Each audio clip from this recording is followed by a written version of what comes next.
All right. Hello. Welcome back to another episode of whatever we were calling the show. We got RCC Turbo here. We got a good batch of the regulars tonight. I got Josh Jennings, Moral Thug, the Buff Trad Man Delivered Morgan, and Vassal of Christ. How you guys doing tonight? I am doing great. Wonderful. Thank you for asking. Great. Good. Yeah, we had quite a few topics we wanted to talk tonight. We were not planning on doing an extremely long stream, but probably a good hour and a half. We'll see where the night takes us. There's a lot of things going on this week in the news and the Twitterverse, or whatever we want to call Twitter.com these days. A lot of people getting banned. This might be the last show for some of us, as some of the younger ones here might be getting drafted to fight a war in Iran, maybe. Okay. Let's quash that one. Let's quash that one. Nip that right in the bud. There will be no war with Iran. There will be no draft. I volunteer Vassal not gonna first. Yeah, see, Vassal's just kind of sweating right now because he's the youngest one among us, and he's in the National Guard. So, well, if I'm in the National Guard, I'm exempt from the draft. So, yeah, you say that. One down, right? Yeah, you say that until you're in the National Guard of like Tehran.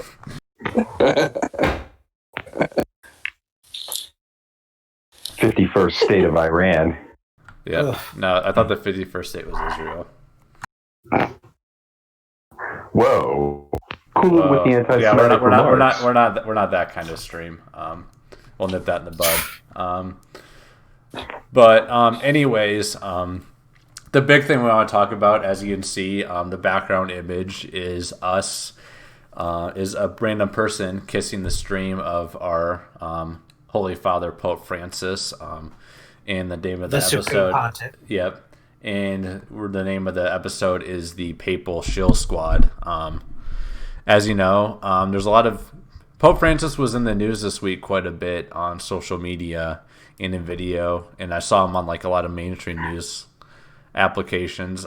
Most people will probably see this already, but there's a video going around of a lady that grabbed him aggressively, and he slapped her hand, and kind of like, they had like a very brief but kind of intense for a second confrontation with each other, and a lot of people just seem to lose their collective minds about it. I kind of want to know what you guys thought about it. Thought it was the biggest nothing burger I'd ever heard. I don't know. It just had like the daily outrage porn coming. I don't know. It's Josh, just see what? See him savagely beat her. Yeah. It's obviously not. I mean, he was clearly very shocked. But regardless, it's just like the daily news coming from Rome. Everyone's got to get upset about something. It just confirms everyone's beliefs about what they want to go ahead and believe. And I'm sure there was like some set of vacantist who was like, you see, the chair is definitely empty. And it's just really annoying. Can we take a second to appreciate the fact that classical theists said that we are going to see all of like our grift Twitter accounts like post content saying, why is Pope Francis like this? Read my book.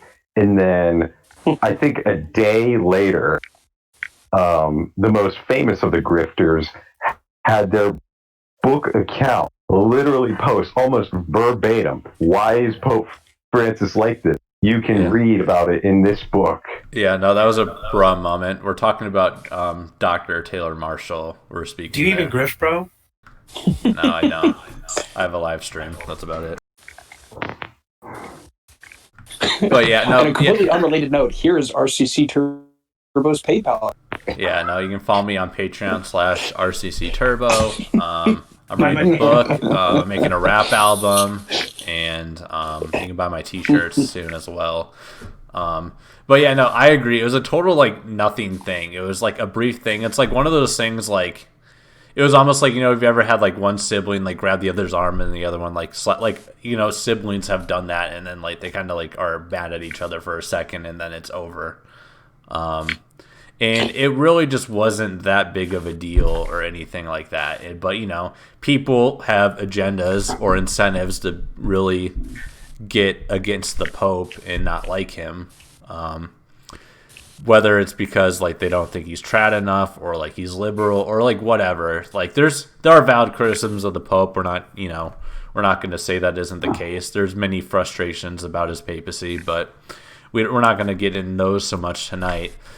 But there's these people that like are incentivized in just to get people angry and stirred up so they can engage with the content and everything that they're making, and it's really annoying. And like the Pope in the office deserves more respect than what's being given to it, and people just aren't using reason at all.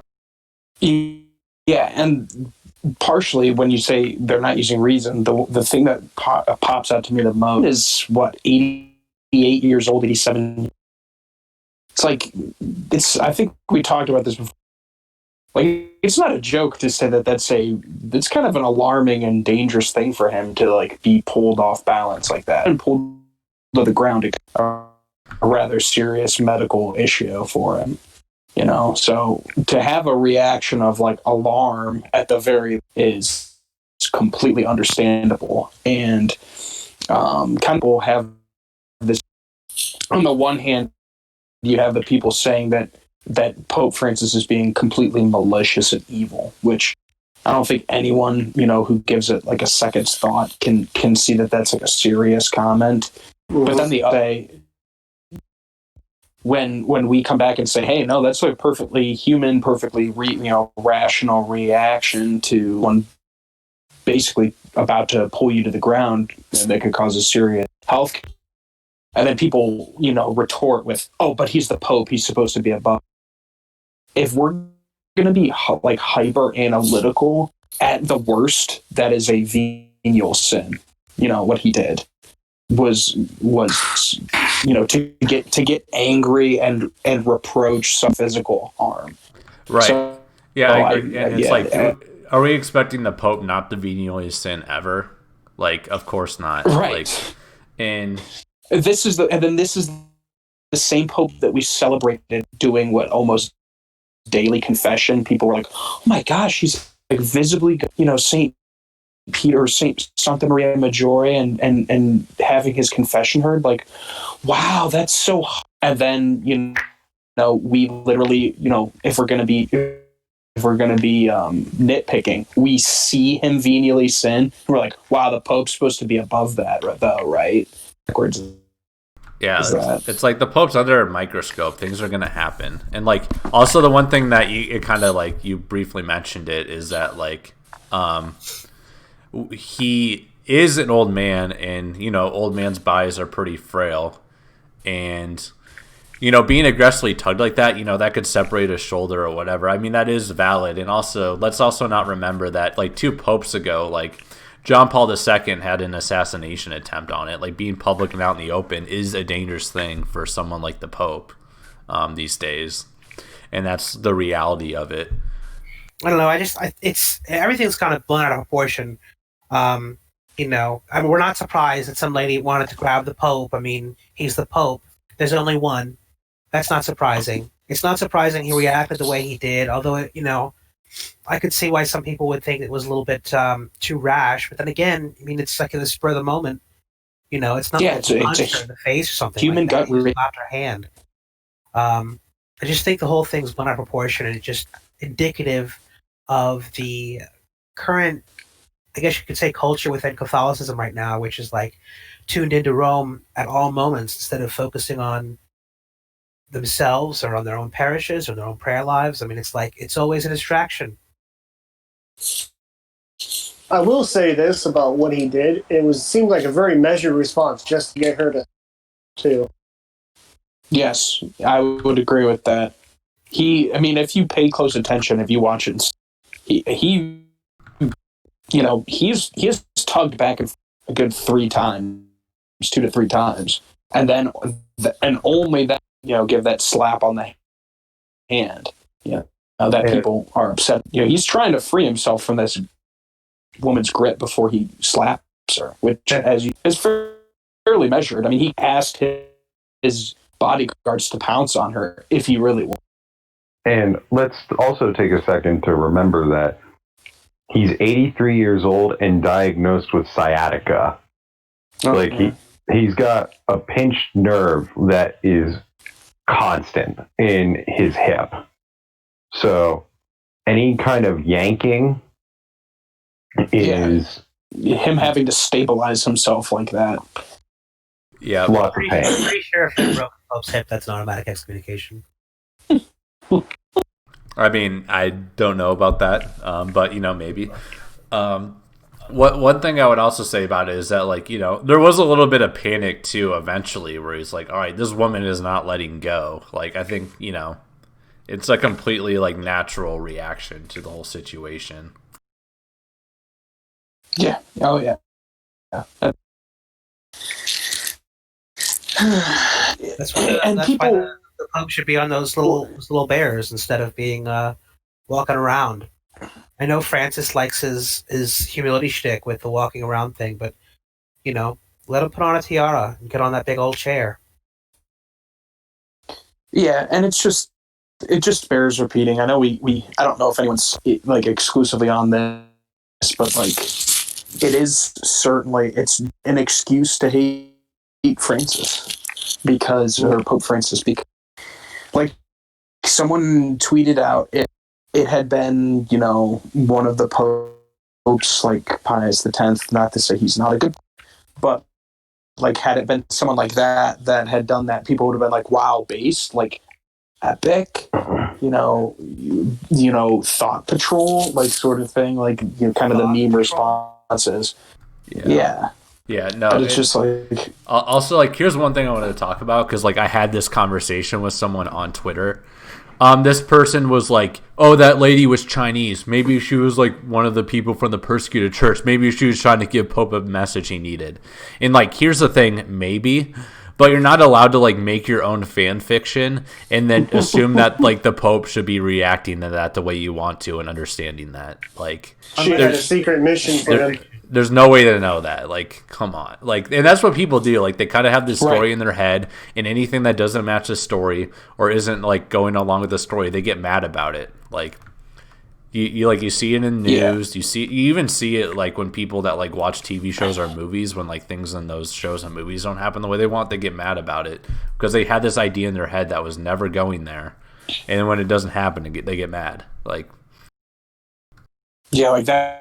That level of wargaming is just like, in my opinion, it's accurate. It's 100% accurate what you're saying, but it's like, to me, that like people do that. It's just like, and I know I didn't see your like interaction, but I saw the one tweet when people are like, well, she looks vaguely Oriental. Could it have been this? Wow, like ignorance. It's like you literally like one sentence ago just like put forth the speculation, and then like in the next sentence you're like judging the Pope for not acknowledging what might not even be the case. I don't know.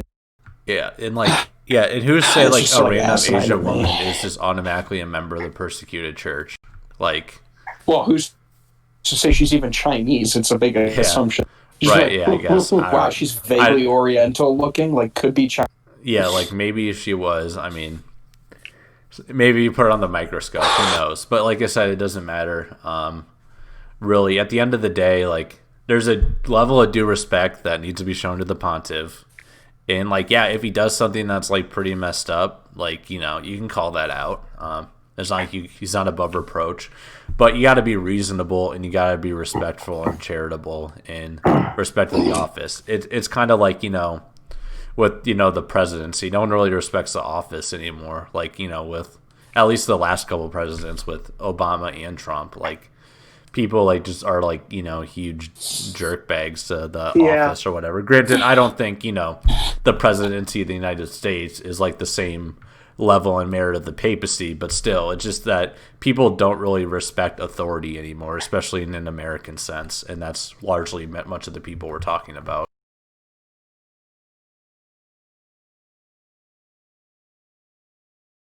Cool.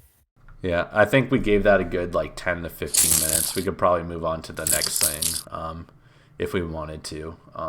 So we'll probably just transition on. The next thing we wanted to talk about was there was a very controversial tweet that happened this afternoon. Actually, we weren't going to talk when we planned this. We weren't even going to talk about this. This wasn't even like a subject, but since it happened, we'll talk about it. So a lot of people here should have some level of familiarity with Abby Johnson, but if you don't, she is a pro-life activist. She is famous for being a former Planned Parenthood worker who administered, she worked and managed and headed like a branch manager, I think would maybe be an appropriate title, of a Planned Parenthood location that had over 22,000 abortions in it, I think the number is. And she was the head of that. And then she, her story is that she had a change of heart after seeing an abortion of a baby in an ultrasound that was being aborted. And then she became a pro-life activist, and she wrote a book called Unplanned that became popular. And then that became a semi-popular Christian movie about her story was made called Unplanned. I actually saw the Unplanned movie. I enjoyed it. I thought it was pretty good. Especially when you have like Christian media, you kind of expect it to not be particularly great. But in this case, I thought it was pretty decent. But she had a controversial tweet about a judge ordered a baby to be taken off life support. I don't remember where, but taken off life support against the wishes of the mother, kind of in a hospital committee death panel situation. And she then responded to the tweet that unplugging the life support for this baby, so, effectively like euthanasia, that, in quotes, "This is the right decision. This little girl is terminal. Every day that she is kept alive is excruciatingly painful for her. There are worse things than death." And so, being a Catholic, that idea is, pretty abhorrent. And you kind of hope that it's taken out of context. But when you look at the responses to her and how she responded to those, it doesn't really, she seems to be in support of euthanasia/assisted suicide, which is pretty disappointing as, someone that was a fan of her conversion story and her past work. So the way I see, and this is probably that breakdown you gave is the most I've heard about it, so I could be wrong, but see it as there's a movie on Amazon Prime called Light of My Life. It's Casey Affleck film, and he's talking. It's about like a post-apocalyptic world where like a limited number of women, and he has a daughter, so he's trying to like hide the fact that she's a daughter or whatever. And so he's like trying to like teach her like pretty much everything about life because he can't be a part. And they're talking about morals and ethics, and the daughter asks him, a question. This character in a book who basically lies and it hurts someone, but then doesn't lie and it also hurts someone. And she's like, well, how can he do both? And the dad's like, well, why don't you examine it? And the daughter says, well, what my guess is you probably lied, saw how much it hurts, so said you never wanted to lie again, even though by refusing to lie, he was also hurt. So in my opinion, this is probably this woman's doing is she's thinking, I watched an abortion where I saw this child go through unimaginable suffering, and I never want to. So basically, in her mind, she now has to either oppose or issues that would prevent in suffering. Yes. Yeah, that would end. So in summation, because you're kind of choppy, is that so she like saw like suffering of the innocent and children, and her like being against that strong emotional pull to that is kind of leading her view on this subject, basically. That goes to a erroneous modern mindset that suffering. Suffering can be for good or evil. Yeah. I don't know. My thing about this is that like I've been unfortunately in recent times pretty just disappointed with Abby Johnson in general. Liberty, the Twitter account Liberty Hangout it was actually on Christmas Eve, but she had a controversial interaction with Abby Johnson about basically calling her out, like she kind of, I'm not going to sit here and call her a grifter, but she has kind of some grifting behavior. So like a book and a movie deal, like it's a good story, so whatever, but like she charges $10,000 to $20,000 for speaking fees for like what she's doing. And her net worth was estimated in 2019 to be $108 million, which I don't know how you become $118 million net worth from being like just pro-life activism, and you're really kind of doing the ways you should. Like I don't know the full situation, but like I don't know how you're making like that much money off this industry and like you're putting it back in a proper way. But and also like in people that are familiar with grifting and grifting behaviors, like this story is like kind of in line with like how that happens. Like you kind of jump on a political cause, you get a lot of attention, you do something like write books or something like that, and then you turn that into a revenue stream. And like it is part activism, part revenue. But one thing I did want to read, here's like one accusation that's been levied against her. So this is going to be a lot of reading and talking on my end. So I'm going to apologize on that in advance, and then I'll let you guys talk it out a little bit. But I'm going to follow through this Liberty Hangout thread. So I mentioned she charges $10,000 to $20,000 for fees. But the day that she famously like left the clinic on the day she got the abortion. But on the day she personally got the she saw the abortion that changed her mind. She actually way before any of this had 2 abortions in the past. But I don't really think that's like that relevant to what I'm talking about right here at the present moment. Maybe in a bit here. But so she posted on social media this statement like the day she left Planned Parenthood.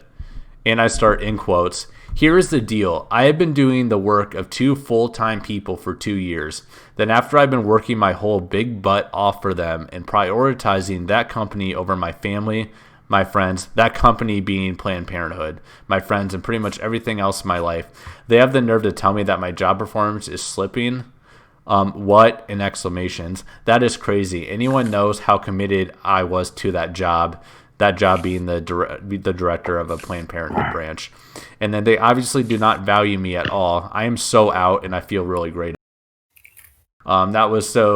That kind of way her post on social media kind of makes it seem like more of a disgruntled employee situation than I saw a life-changing event. And then this next tweet followed up, said that her closest friend since college came out and said that she took a job with Coalition for Life after leaving Planned Parenthood because she was having financial troubles and was promised $3,000 speaking gigs. Now, this is her friend saying that. It's not necessarily true, but there is a follow-up quote from her friend, close college friend, that she says that it was completely opportunistic. And then in quotes, "She called me 2 weeks before the whole thing broke, and she told me that she was thinking about going to the Coalition of Life. She has been having serious money problems, and she's been talking about bankruptcy, and she said that Sean Carney had promised her $3,000 speaking gigs if she came over." Now, for people that don't know who Sean Carney is like the head of 40 Days for Life, which is a big pro-life advocate. They advocate for pro-life causes. Yeah, I can't say it tonight, but they advocate for pro-life causes. And they're the biggest one that I don't know personally. That doesn't mean they are the biggest, but they're pretty big. And then, but Abby Johnson did go on to deny this claim. But she did bash the Coalition for Life in a radio interview one day after the alleged ultrasound incident that turned her pro-life, where she saw an aborted baby through an ultrasound happened. And then it goes on to her net worth after 10 years of quitting Planned Parenthood and becoming an activist is now reportedly $108 million, which is a huge net worth. Like, that is like insane, actually, net worth. But then here's one more quote from the article. So Johnson did not show up at the offices of the local anti-abortion agency led by an activist named Sean Carney until 9 days after she said she had her crisis of conscience. As in the movie displays it, and maybe even the book says that she did it like basically immediately, same day, which honestly might not be that big of a deal. Like that should just be a creative license on the movie or whatever. You got to make the movie more engaging and interesting. Like movies aren't, documentaries, so I don't really think that's big of a deal. But she did and then this article just corroborates that she gave interviews against the coalition the day after of the ultrasound incident was alleged to happen. And I mean that's what the article said.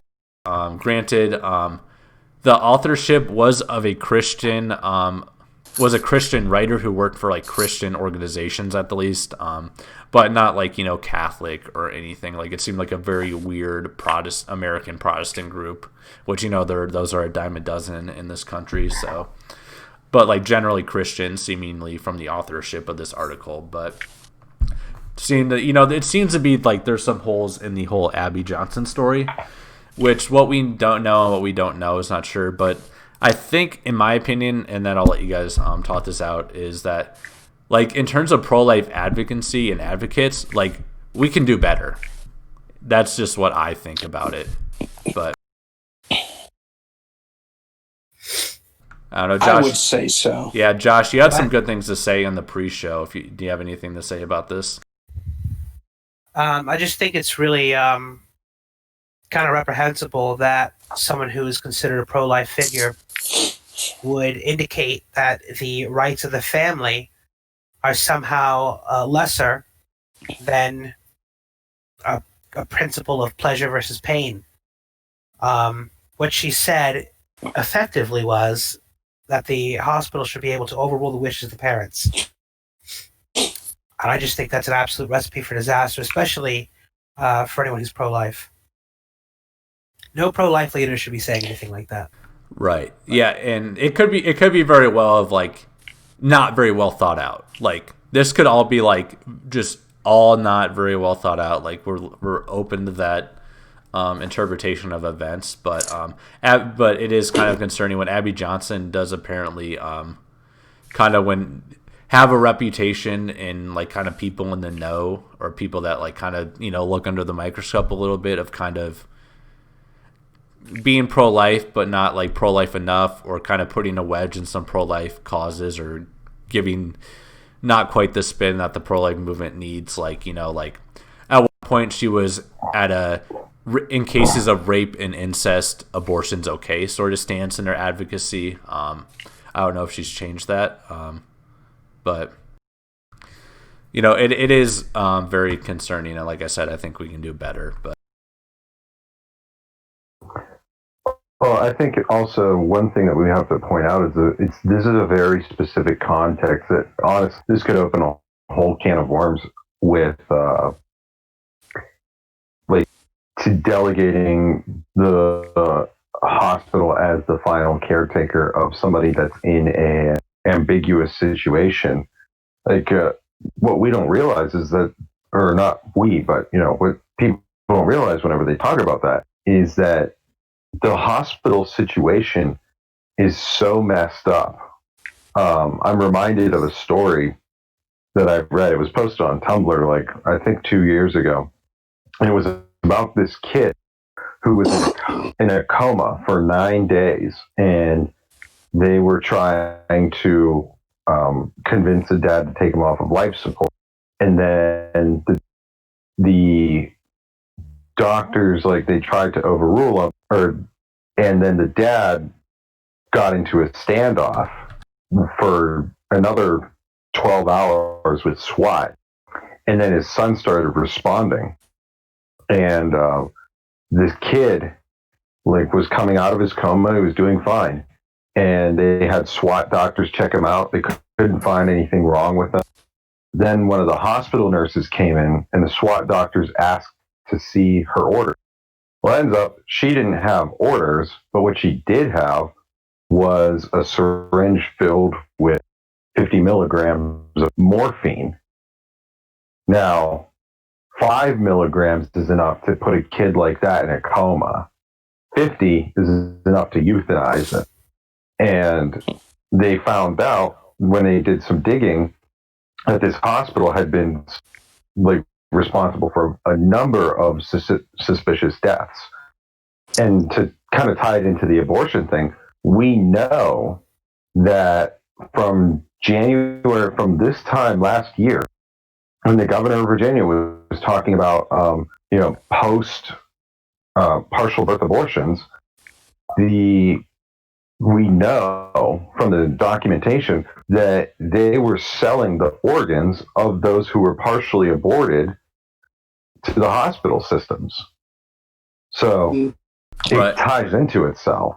Right. Don't be an organ donor. Yep. It's like that is not the first time, words of hospitals euthanizing and killing people in order to distribute their organs is a thing that's been something that's been whispered for like probably 50 plus years now.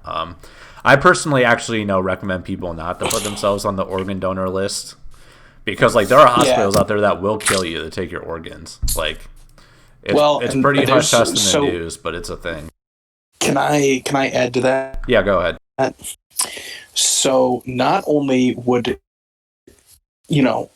are there documented cases such as what you're saying of that happening, of people being killed essentially for the entire concept of brain death was invented in order to essentially kill perfectly healthy people in order to get their organs. So basically the doctors would just say, oh, well, he's brain dead, we have to harvest. So the time of death is actually after they harvest your organs, because while you're on the operating table to harvest your organs. Furthermore, what people don't realize is I'm an organ donor. They're going to cut me open, take my heart, my lungs, sew me back, and my family. That's not the case. They take everything. They take your bones for your bone marrow. They take your skin. They take your eyeballs. They take everything. There's nothing left for the family. And people don't realize that when they sign up for the organ donor. So I think that that almost in and of itself, to me, is something that you should consider when you sign up to be an organ donor or not. Like, let alone the fact that they lie to you, brain death, that the hospital might kill you, but the fact that your loved ones might not actually have anything to bury. So can you expand on that, the brain death? All right, you're just like Vassal's cutting out. One thing I did want to say though is like, if you're, I'm not gonna tell you that like there's like some, because like I'm not like an expert. Like I know that some people are. If you think that like the good of potentially with the organ donation like out trumps the risk of you being like killed by a doctor or something, or you're fine with that, or them like taking everything, like I'm not going to sit here and say that that's the right or wrong thing to do. But I will say that that is a risk that like they don't really tell you about that does happen. And it's probably, and I wish there was something that would actually be investigated, because people shouldn't be trying to do something good like give their organs to people that would need them. Like, because people when they're on the organ donor list, they think like, oh, I died in a car crash, but there's a 7-year-old that could use my kidney. That's how people think, and that just isn't. That does happen, but there's this risk that they don't tell you about. I'm sorry, you said I needed to expand on something. What was on brain death? Yeah, so this is something I had heard a couple times before, and then I had heard it pretty extensively explained on the Patrick Madrid show. So the concept of brain death was created essentially, I think it was in the 1980s or 1990s, when the push for organ donation was occurring. And the concept of brain death essentially didn't exist prior to that. And then when they needed to say, well, if someone, if we wait until someone dies, then their organs are not viable. But if we harvest the organs while they're still receiving oxygen and blood, then they'll be beneficial to us. Well, the only way to do that is if you cut the organs out of a living person. So they basically thought up if we just, if we take it from people that are non-responsive or in like a vegetative state, then, we can harvest their organs. So there was the concept of brain death, which is carefully worded for people to think that this person is in fact no longer living when their other organs are working perfectly fine. So, and it's like Morgan said, you have that kid who the doctors are saying, hey, he's brain dead, like just pull the plug. He's brain dead, like, sign a release. But it turns out that the kid is resuscitated. So in my opinion, the whole thing of brain death is an abused invention and deliberately misleading. I hope that kind of clarifies it, and I hope that I'm coming through clear. Yeah, you are now. So. Right, yeah, no, you're good now. Earlier it was pretty rough for most of the stream, but now it's good. That is appreciate that expansion description though, of that. One thing I did want to talk about, and then I kind of want to move on from this whole Abby Johnson abortion, brain death related thing, is that I went on Abby Johnson's website, and literally the first link is first is about her story, and then it's a new kind of feminism.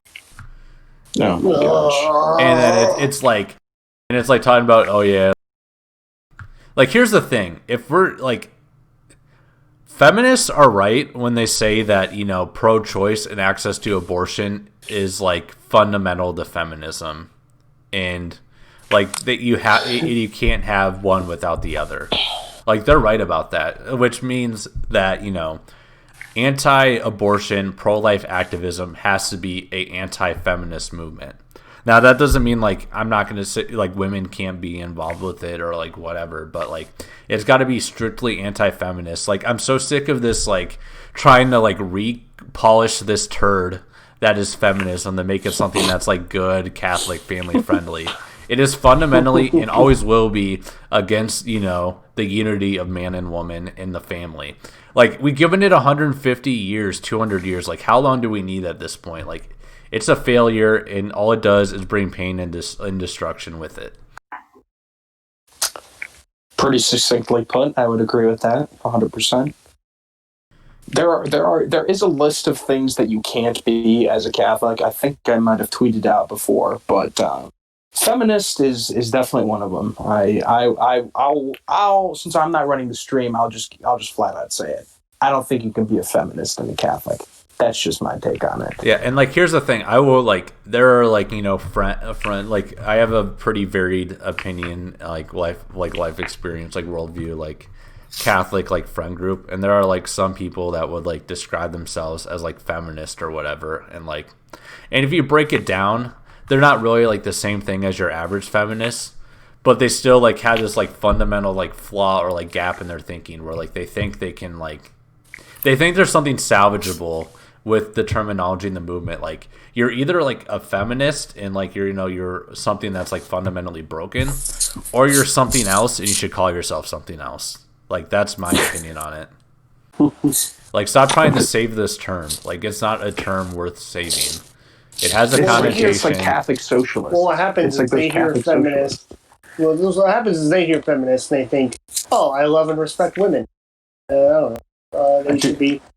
Yeah, exactly. And that's coming from the number one woman respecter, moral thug, by the way. That's true. It's true. Nobody respects women more than me. Yep. And I think another thing is they're oh, well, I think women should be allowed to vote, so I'm a feminist. Newsflash, no one should be allowed to vote. Sorry, liberal. Voting is gay. Yeah. Brought by Mona. Yeah. No. But actually, sorry, that's not true. That's hyperbole. But here's the thing: while I have the vote, vote for Catholic causes pro-life. Yeah. And that's for men and women. Mm-hmm. I probably won't talk about the 5 non-negotiables this stream, but if you can vote against something that leads to the victory for pro-life, or a win against gay marriage or anything like that, I feel you're obligated to do something about that. But the whole our concept of voting is not kind of, it's very tough as a Catholic, let's put it that way. You're going to always be a political stranger in the American system unless like one party just, decides to become completely Catholic, which, it's not happening anytime soon. None of them are good. Sadly, that is a fact. And I mean, yeah, here's the thing. Like, there was like at one point where like the Democratic Party was kind of had like a pretty influential Catholic base in it, but then like that got ruined pretty fast. Like we got a Catholic elected president, and then it was kind of all downhill from there. And he wasn't he wasn't like a particularly great one to begin with. I heard a pretty good thing. I think it was by a priest where he said that the Catholic Church married the Democrat Party a long time ago, and then that they're still feeling the effects of that, and so we should marry like the Republican Party now. And I think I kind of agree. Yeah, like here's the thing, like the Republican Party is not a Catholic party or anything, but it's like I feel like it's the only one at like the current dynamic that is like viable to really have any sort of like relationship with. But that's just a guess. I'm not a political expert. In a sense, I would say that's true. Yeah, unless Blue Dog Democrats back. Yeah, which is there's like one Blue Dog Democrat left. Like I wouldn't hold my breath. What were you saying, Vassal? No, that's pretty much exactly what Turbo said. Is like the Republican Party is flawed as it is. It's like because it has conservative social issues, it's the best bet for, which is like it's so. I have a hard time seeing other people's like line of thinking, but like Turbo said, like the 5 non-negotiables. It's like the Republican Party basically checks those blocks. So it's like if you want to vote, like how could you vote for Democrats? I don't get it. Like until they return to like kind of the sensible, return to tradition. Yeah, once they return to like sensible social issues, and then even if they still have their economic policies, like fine, a Catholic can totally vote for them if they want to. Right. In fact, their economic policies, unless they're like Bernie Sanders style cringe socialism, are probably better than like the unfettered like Reaganomics capitalism that the Republican Party seems to endorse. Right. And that's what I was about to say. Like, here's the thing. Like, I don't care, like, it's like how like base do you think your Blue Dog candidate is. It's hard to vote a Democrat in when like the rest of the party is like abortion should be a right, abortions are justice, like that Castro guy that like ran for the party, or like whatever. Yeah, like people saying, "Oh, base Tulsi Gabbard." It's like she still embraces abortion because she couldn't get elected otherwise. Yeah, and then it's like we have like Pete Buttigieg, who's like openly gay, and like I'm pretty sure was a former Catholic, now Episcopal. Surprise, surprise, and like is like gay married, and that's like the 4th most viable candidate for them right now. Like in 2024, is there going to be a trans candidate? Is that like where we're going? Oh, probably. Like it might not even be worth joking. There's no brakes on this train. No, yeah, exactly. I'm not holding my breath that won't happen. Let's put it that way. Exactly. Well, and I think it was my wife, like, and she wakes up, to certain things every now and again, but like, she like asks why is this the case? I'm like, because of progressivism. It's just like, it's never enough.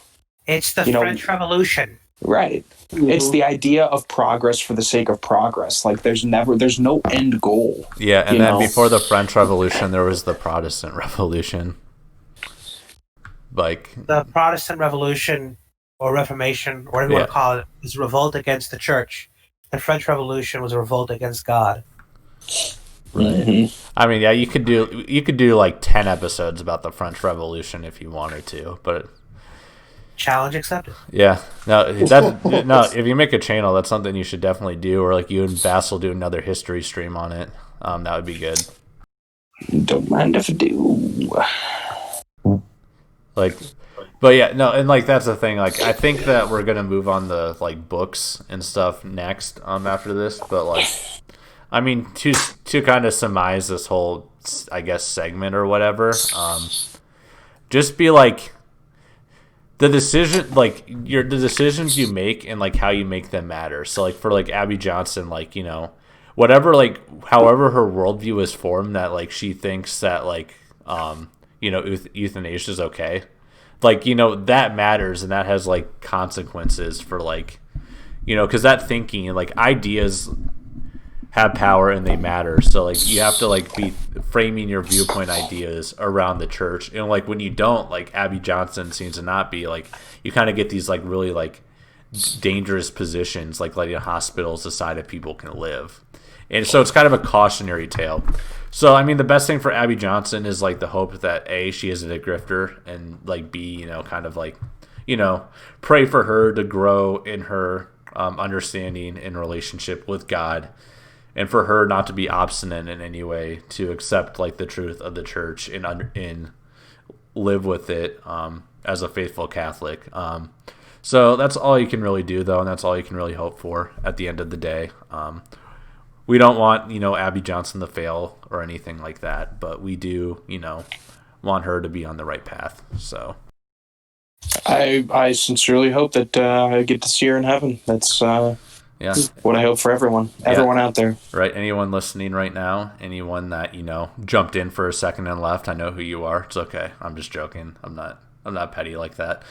But anyone that's listening, anyone that on Twitter or you meet around, anyone that you don't like or you have problems with, you all at the end of the day want to see them in heaven. So. Mm-hmm.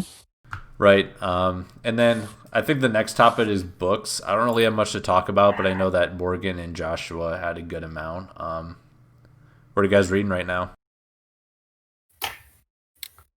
I'll let you start, Josh. Yeah, actually. Okay. Let's see. Well, I'm always reading a bunch of different things at different times.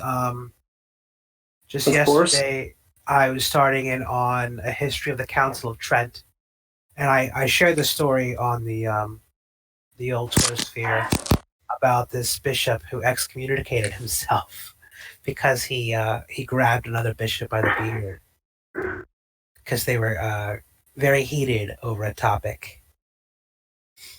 Now, here's my question about that. Yeah.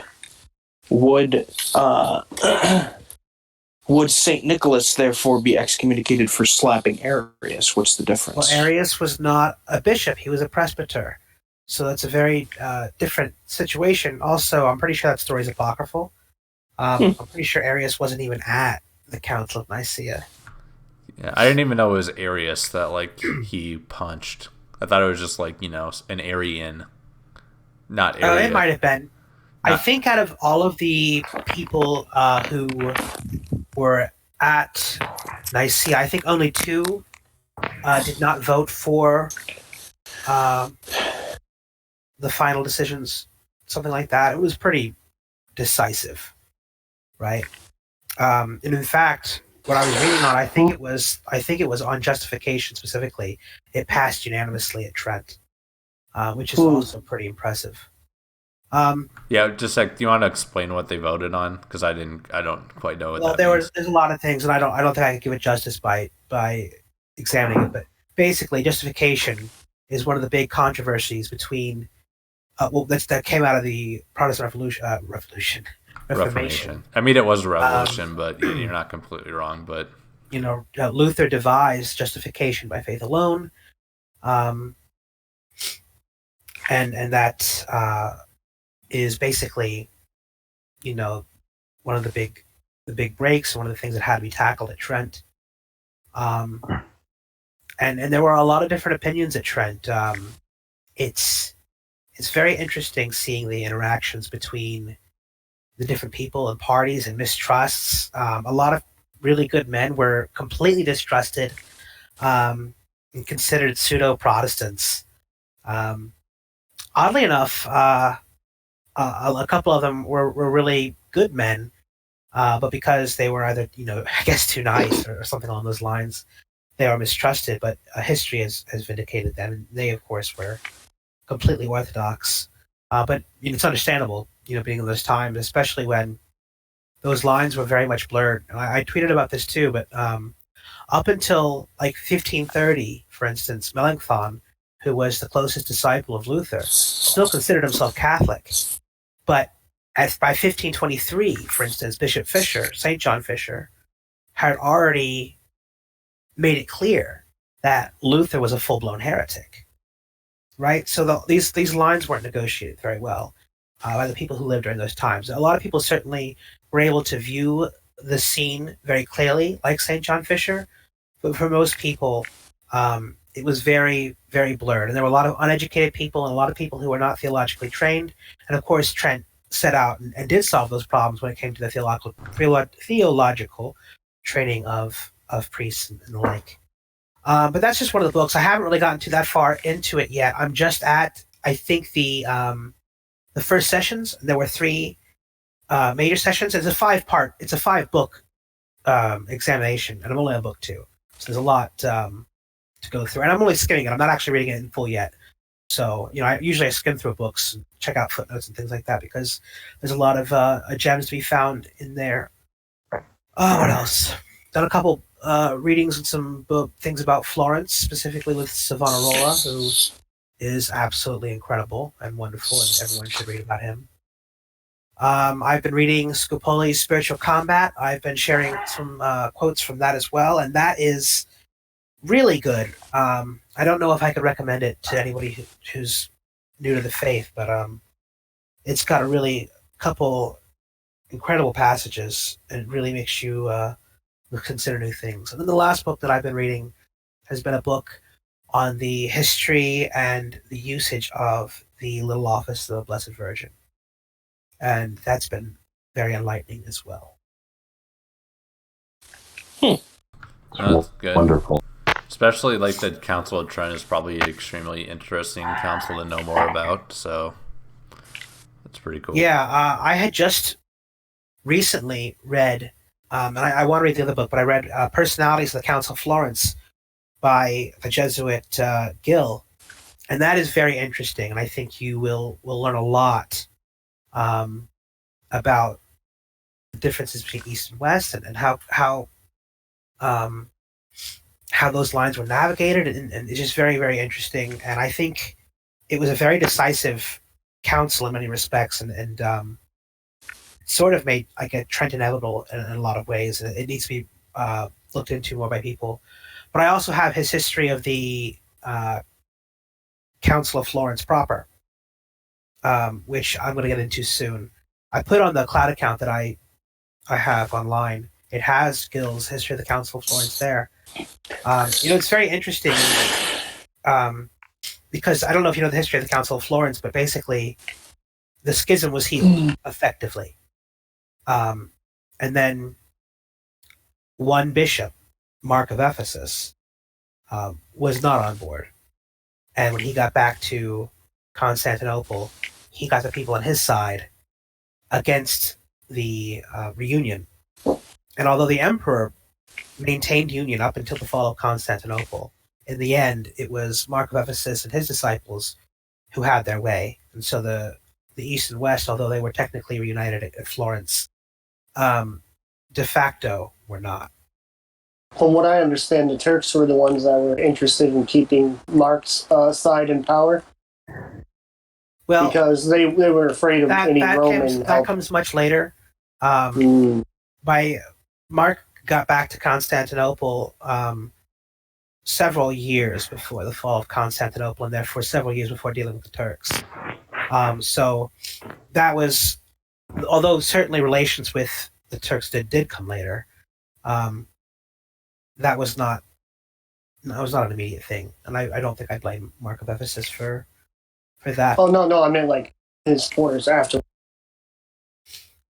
Yes, I mean, yes, the Orthodox Church did have to have some dealings with the secular power that ruled over it, but I don't think that was a cause of the schism reopening so much as it was already a done deal. But I do need to read more about that, and I wouldn't say definitively. But I'm going to start on that soon. So that's kind of where I am. It sounds like a very interesting and enlightening period to read on, where you get to really watch a lot of the stage get set for. Me and Vassal just did a stream on that time period specifically, we were talking about how up until the French Revolution is probably the most important kind of 100-year period, I guess you could say, roughly from what are we? Oh.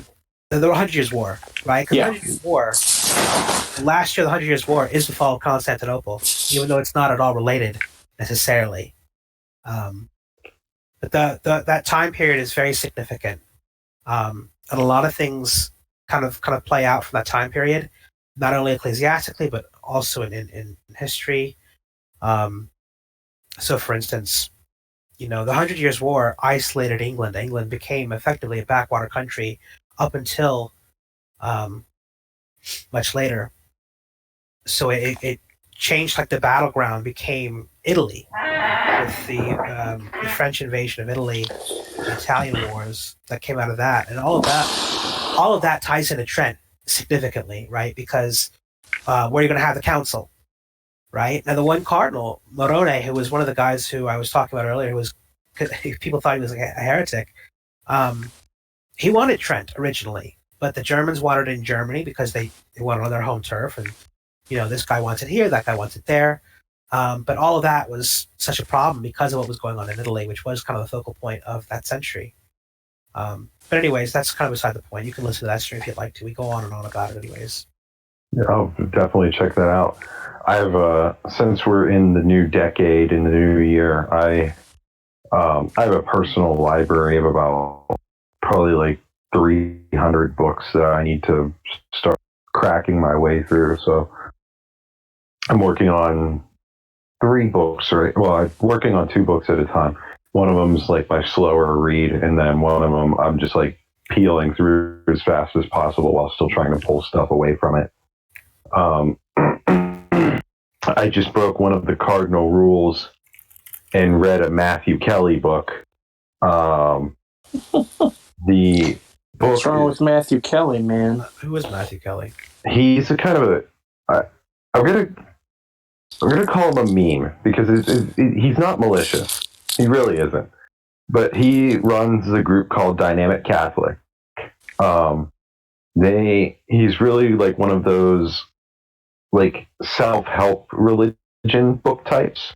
Like, your journey with God is to help you become the best version of yourself, and stuff like that. I think his most.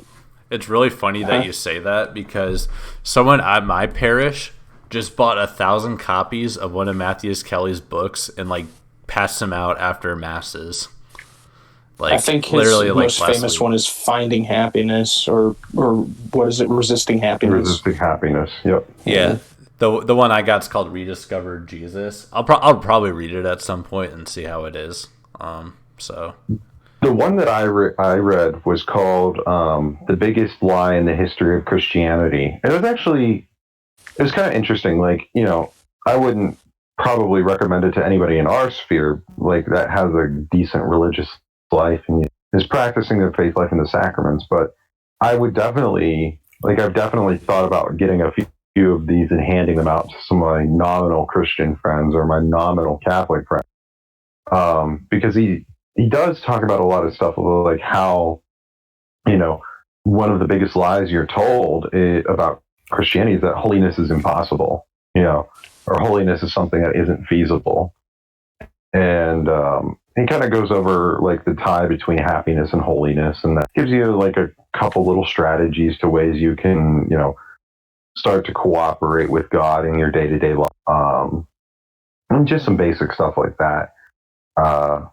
And it's a quick read, 114 pages. Nothing too complicated.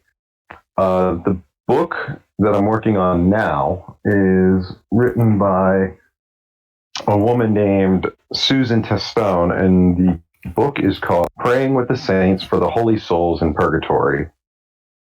And it's a collection of like different teachings, what the saints have to say about purgatory. And then the back of it actually has an entire section of devotion, what you can do for every part of the year, like based on the liturgical calendar. It's got litanies and, all kinds of different resources in the back of it. There's a Lassance Holy Souls book, which is devoted to the Holy Souls of Purgatory. It's really good. You can get it on Amazon, I think, for like $20. I'll definitely take a look It's got into the that. daily prayers where there's a day specific. There's a prayer for every specific day, Sunday through for Saturday, for the Holy Souls, and each one is different. But You posted that on I time. posted it recently, and I have posted that before as well. Yeah, that's a really good one. I really like that. It's fantastic. And the Holy Souls book also has this paraphrase of the Our Father and the Hail Mary specifically for the alleviation of the souls in purgatory. And those are both very good. And I posted those before as well. Mhm. It's quite good. It not only does it have prayers, but it also has reflections. So that, your Novembers are going to be really good. Definitely, I'll keep that in mind. Yeah, that's cool. The book I'm taking rather slowly right now is actually the first volume of the Aesthetical Works of St. Alphonsus Liguori, recommended to me by the one, the only, the Moral Thug. It's a collection of meditations and considerations that you should have on death. And the book is called The Preparation for Death. And it's a very, very powerful book. And it's got a lot of things to make you consider, your own mortality, the finality of life, and just, your own limitedness and nothingness in the face of the glory of God. And I found it very, very good, very powerful. I'm looking forward to finishing it. I find the really good parts to be the malice of mortal sin, the time, considering how much time you have, and the abuse of divine mercy. Something happens. Yeah, Something happens way too. They are really powerful meditations. One thing actually I did want to ask, because we have, I wanted to kind of ask you guys, this is more a lighthearted question. Have any of you guys ever had those Japanese Kit Kats? They're like green tea flavored. Yeah. I haven't, but I've heard of them. Flavors in Bahrain. I've never heard of them. I've never had them. I'm pretty sure I have. They are really good. They almost have a quality like dark chocolate, and I don't mean like a flavor, but like it tastes like actual food. Like it's not, oh, I'm eating a bite-sized dessert. It has a real tactness to the flavor. But It's a really weird transition. Yeah. Well, the Litany of Laredo is my favorite prayer, but do you really like Snickers? Because I think Milky Way is better. Yeah, no, hey, I had one question in the comments, Morgan. Someone asked you, what was that book that you mentioned with the liturgical year? Do you know what that is? Garinger. Yeah. It is called Praying with the Saints for the Holy Souls in Purgatory. Okay, cool. Thanks. Yeah. I originally didn't have much to talk about, but I'm right next to my bookshelf. And one book that I did really like that I've read most of, I only really have like a chapter in the appendices left, is called An Exorcist Tells a Story by Father Gabriel Amorth. Father Gabriel Amorth. He's the guy who was going off about. Nice. Yeah, no, he so for people that don't know him, I pronounced his name wrong, as I was subtly corrected by everyone at the same time. But he Subtly. Yeah, very subtly. He was the exorcist in Rome. So, like whatever Rome's diocese or whatever, I think it is, like he was the exorcist of that. So he's basically like the exorcist of the Vatican. Or whatever. I don't know how the order works in terms of titles and everything.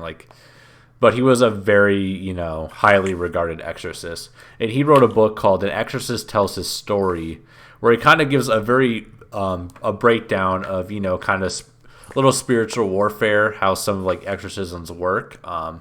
But one of my favorite parts, one of my favorite passages I've read, he actually has a section where he doesn't write it, but a victim of exorcism kind of gives a witness of his tale. And he has this quote that I really like.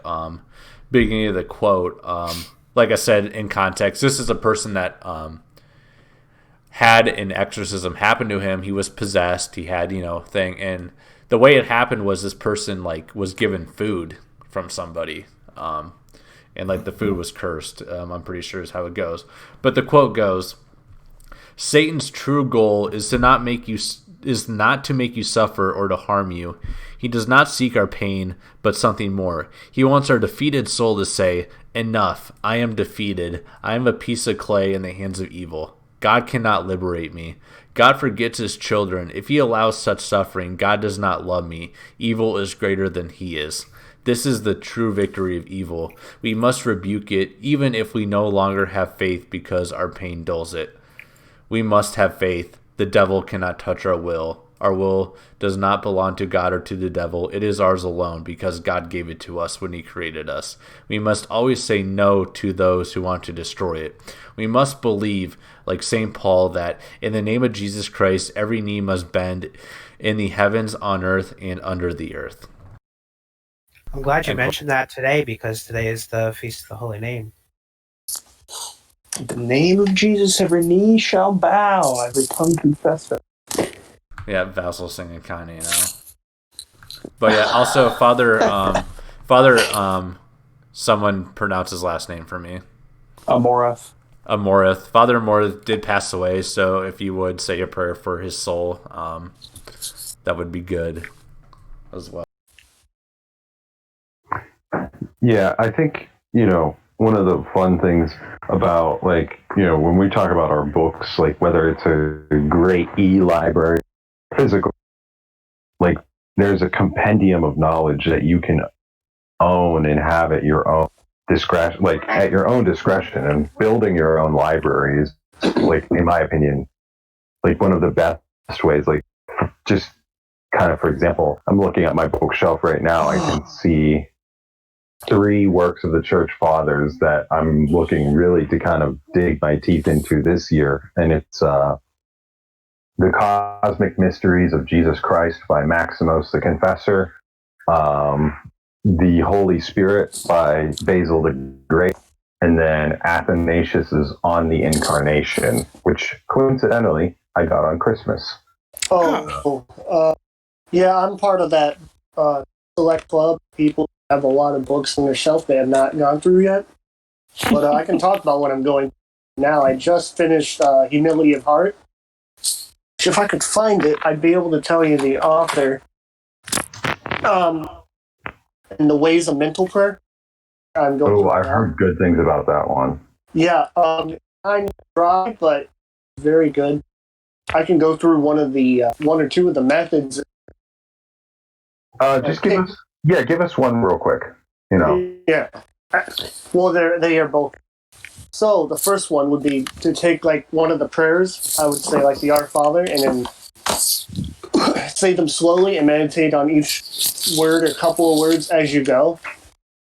And I heard from Father Ripperger when he was talking about this. He said that Saint Teresa of Avila, I believe it was able to meditate on 2 hours, Our Father alone. Jeez. And what that meant and everything. And then another way goes, it's taught by Saint Ignatius, it says in here. And it's a part of vocal prayer. You start by recollecting yourself, asking yourself what you're going to do. You beg for the grace to drive a lot of fruit from your meditation. Command the prayer. And no, I'm describing the first way. Yeah, that's the Ignatian exam, if I'm not mistaken. Because it's all about meditation in the sense of you're calling to mind what God has done for you in your daily life, which I actually recommend a lot because it's a very, very powerful way to just call to mind to yourself the ways that the Lord worked through, with, and in you to bring about his greater glory. See, that's what I'm reading. Well, sorry, go ahead. Well, go ahead. If you're going to talk about a book real quick, I do have one last transition I think we could have a little bit of fun with, maybe get a little extra 10 minutes. But yes, so the book that I'm reading, Like Joshua, I'm currently going through about 5 or 6. But the one that I posted on the timeline that actually got a lot of interest in interaction, which I'm surprised was, which is the treatise on the apparition of spirits and on vampires or revenants in Hungary, Moravia et al. The complete volumes 1 and 2, expanded edition by Father Augustin Calmet. Huh. It is, yeah, and just a little like interesting anecdote. The way that Father Calmet writes is very similar to how Josh Jennings talks. Like if you like the voice is very, very similar. Like in his foreword, it is quite the same tone that Josh strikes whenever he tweets or talks. It's very in a good way. I'm gonna have to get ready to write my book on vampires soon. Cryptid stream when? Yeah, exactly. So vampires in northern Florida. So the premise is, as he puts it, it's basically not to say that every single superstition is true, but nor is it to say that the quote unquote enlightened are correct to say that they are all false. It's to kind of strike that like very impartial and fair balance to say, yes, there are supernatural things, there are spirits, both good and evil. So he talks about angels, he talks about demons, he talks about the undead and other sorts of apparitions, and he says which ones are probably just, which ones can be explained by superstition and hysteria, and which ones are likely the result of demonic and or witchcraft activity. So it's a very interesting book so far. And there's a lot of very small chapters, so if you're a person who kind of has to set goals for reading, like I've found that that's pretty beneficial for me, especially when I have a bunch of books that I'm juggling.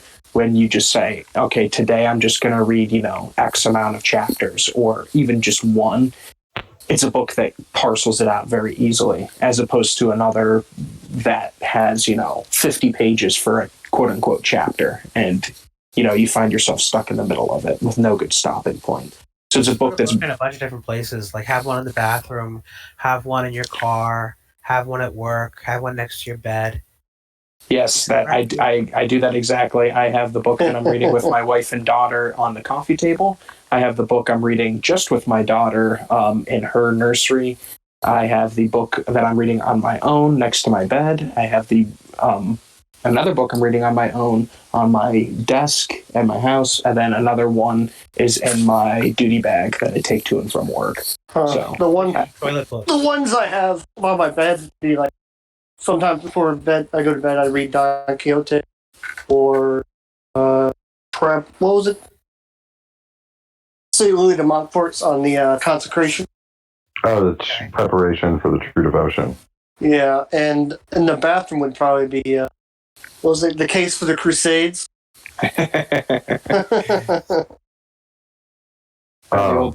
Some nice light reading there. Yeah. So, as we know, it is now officially 2020 as of 3 days ago. It is, and it's the beginning of the new decade. Now, what is your guys' plan for the new year and or the new decade? When you say plan, what are your goals?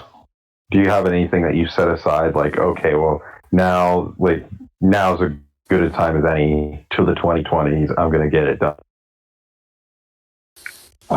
For us, saving up for a house mostly. My wife wants to pray. She's not like huge into the rosary because she was raised Eastern, and I kind of introduced it to her being the kind of Western Eastern hybrid that I am. So she wants to pray at least a decade every day. So for me, kind of keeping my full rosary a day plus the Angelus plus like a devotion to Saint Isidore. I kind of want to keep her honest with her goals. So kind of like that striving to get the spouse to heaven, so to speak. So that's for myself. I have that saving money and then spiritual thing. So that's what I got going for me. Also running more. It's pretty much the same. Getting more fit, maintaining a good prayer life, and hopefully finding someone and settling down. Yep, those are good goals. Mine is from a relationship aspect. Get engaged, and then be very close on our way to being married. Whether this year and then very soon in the next calendar year. Work out better, eat better, be less reliant on eating out the home, like getting takeout and stuff like that. Big one, yes. And like you kind of, just trimming down some of the fat of my body and my finances. I'd say probably the same thing, getting married and 500-pound debt. Yeah. And, I forgot to mention retake Constantinople. Of course. My goal for 2020 is to get back on track with my training so I can finally start making some real progress again. Then I'm also trying to get to the point where I can be proficient in a second language. So what that is yet, I have yet to decide. And Catalan. Whoa! I thought we were going to help each other get proficient in German there, bud. Well, first of all, when I can switch, like, my German is about improving my vocabulary, relearning a whole new language. Gotcha. Like, but Catalan, why would I want to learn the language of cops? Hold up. You have a problem with Catalan, but you want to learn German. I mean, think about that.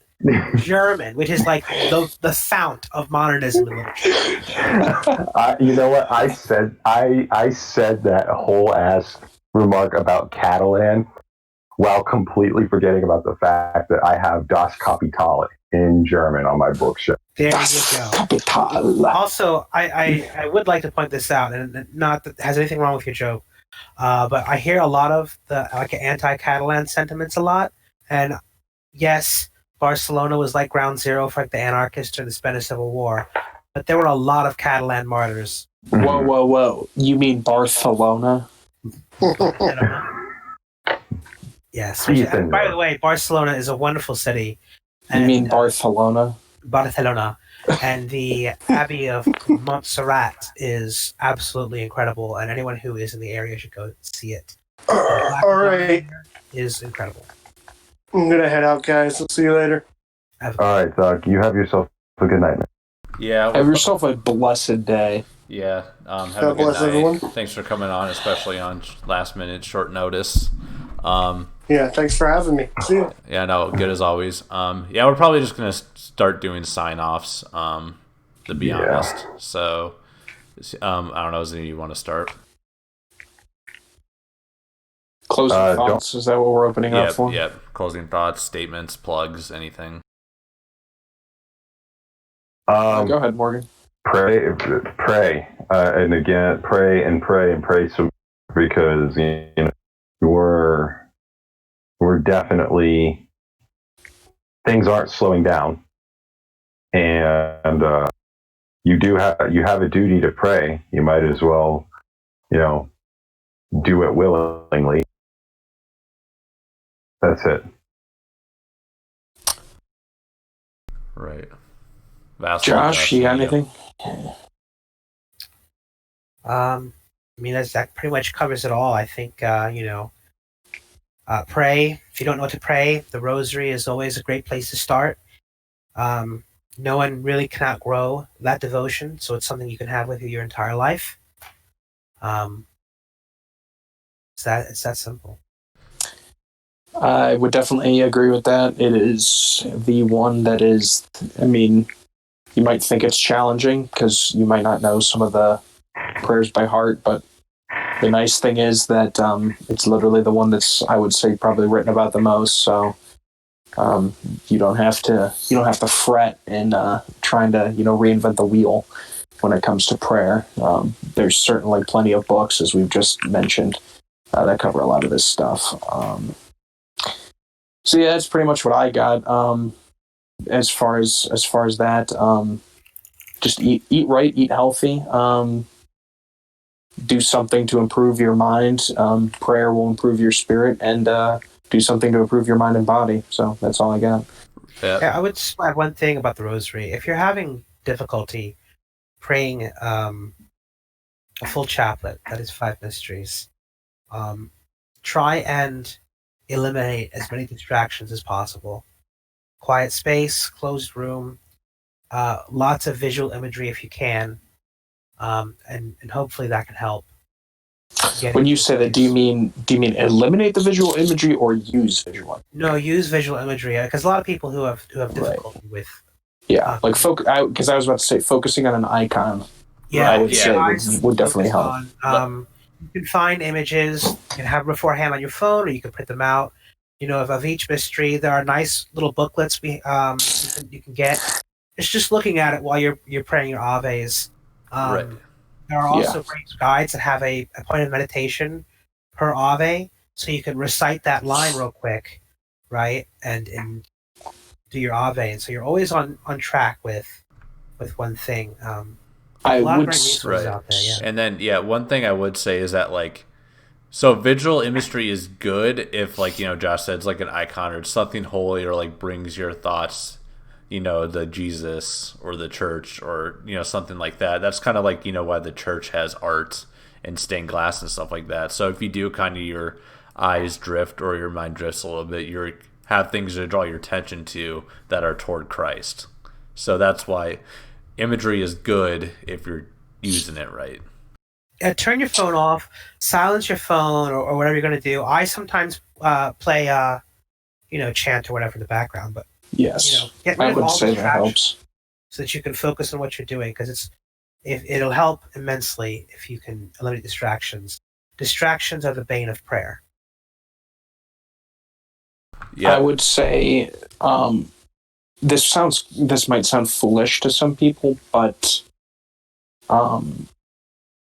while I wouldn't recommend this for reading a book unless you're reading to someone, don't be afraid to pray out loud. I know you, and even like you said, even if it means reading the prayer, it might sound weird, read the Hail Mary. I know Hail Mary, but if you say the Hail Mary out loud or read it, then it'll help you focus. I say my rosary and little office vocally.